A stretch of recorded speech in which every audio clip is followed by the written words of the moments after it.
فأعوذ بالله من الشيطان الرجيم بسم الله الرحمن الرحيم اتل ما أوحي إليك من الكتاب وأقم الصلاة إن الصلاة تنهى عن الفحشاء والمنكر ولذكر الله أكبر والله يعلم ما تصنعون صدق الله العظيم. میرے عزیز دوستوں اور میرے عزیز ساتھیوں، آج کے اس مبارک مجلس میں قرآن کریم کی عظمت، قرآن کریم کی فضیلت، قرآن کریم کے حقوق کے سلسلے میں چند باتیں عرض کرنے کی کوشش کروں گا. میرے دوستوں، ایک مسلمان پر قرآن کریم کی کئی حق ہے. سب سے پہلا حق اس پر ایمان لانا کہ یہ اللہ رب العزت کی طرف سے بھیجی ہوئی کتاب ہے جو قیامت تک باقی رہے گی. دوسرا اس کی تلاوت کرنا، اور تیسرا اس کے احکام پر عمل کرنا. میرے بھائیوں، میرے دوستوں، قرآن کریم کے معنی آتے ہیں پڑھی جانے والی کتاب. قرآن کریم کے معنی آتے ہیں جس کو سب سے زیادہ پڑھا جائے. قرآن کریم اس دنیا میں جتنا پڑھا جاتا ہے پوری دنیا میں اس سے زیادہ کوئی اور کتاب نہیں پڑھی جاتی. یہ قرآن کریم دن میں ہی پڑھا جاتا ہے اور رات میں بھی. یہ قرآن کریم صبح کو بھی پڑھا جاتا ہے اور شام کو بھی. یہ قرآن کریم دکان میں بھی پڑھا جاتا ہے اور مکان میں بھی. یہ قرآن کریم کھیت کھلیانوں میں بھی پڑھا جاتا ہے اور میدانوں میں بھی. یہ قرآن کریم سفر میں بھی پڑھا جاتا ہے اور حضر میں بھی. یہ قرآن کریم خشکی میں بھی پڑھا جاتا ہے اور نری میں بھی. یہ قرآن کریم سمندر میں بھی پڑھا جاتا ہے اور پہاڑوں پر بھی.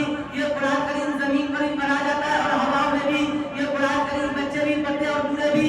یہ قرآن کریم بڑے بھی پڑھتے اور چھوٹے بھی. یہ قرآن کریم مرد بھی پڑھتے ہیں اور عورتیں بھی.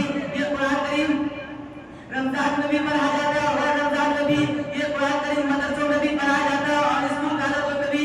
یہ قرآن کریم مسجدوں میں پڑھا جاتا ہے اور بازاروں میں بھی. بس یہ قرآن کریم جتنا پڑھا جاتا ہے پوری دنیا میں اس سے زیادہ کوئی اور کتاب نہیں پڑھی جاتی.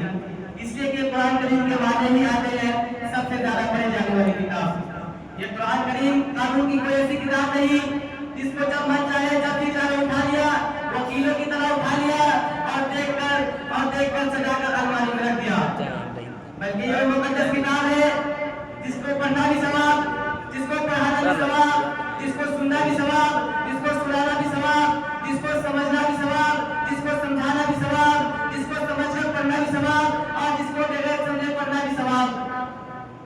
جس کو دیکھنا بھی ثواب، جس کو چھونا بھی ثواب اور جس کو چومنا بھی ثواب. جو یہ قرآن کریم پڑھتا ہے اس کو محبت سے دیکھنا ثواب.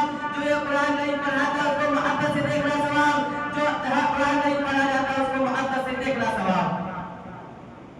قرآن کریم کہتا ہے اے دنیا کے لوگوں، اگر مجھے سوال کر پڑھو گے تو قاری بن جاؤ گے. اگر مجھے سمجھ کر پڑھو گے تو عالم بن جاؤ گے. اگر مجھے یاد کرو گے تو حافظ بن جاؤ گے. اگر میرے اندر چھپے ہوئے مسائل کو نکالو گے تو فقیہ بن جاؤ گے. اگر میرے مطابق فیصلہ کرو گے تو قاضی بن جاؤ گے. اگر لوگوں کے سامنے میری آیتوں کی وضاحت کرو گے تو مفسر بن جاؤ گے. اگر مجھے حدیث کی روشنی میں سمجھو گے تو محدث بن جاؤ گے. اگر میرے احکام پر عمل کرو گے تو انشاءاللہ ولی بن جاؤ گے. میرے دوستو، جس طرح اللہ رب العزت کی ذات لافانی ہے اسی طرح یہ قرآن کریم بھی لافانی ہے. جس طرح اللہ رب العزت کی ذات ہمیشہ سے اور ہمیشہ رہے گی اسی طرح یہ قرآن کریم ہمیشہ سے اور ہمیشہ رہے گی. وما علینا الا البلاغ.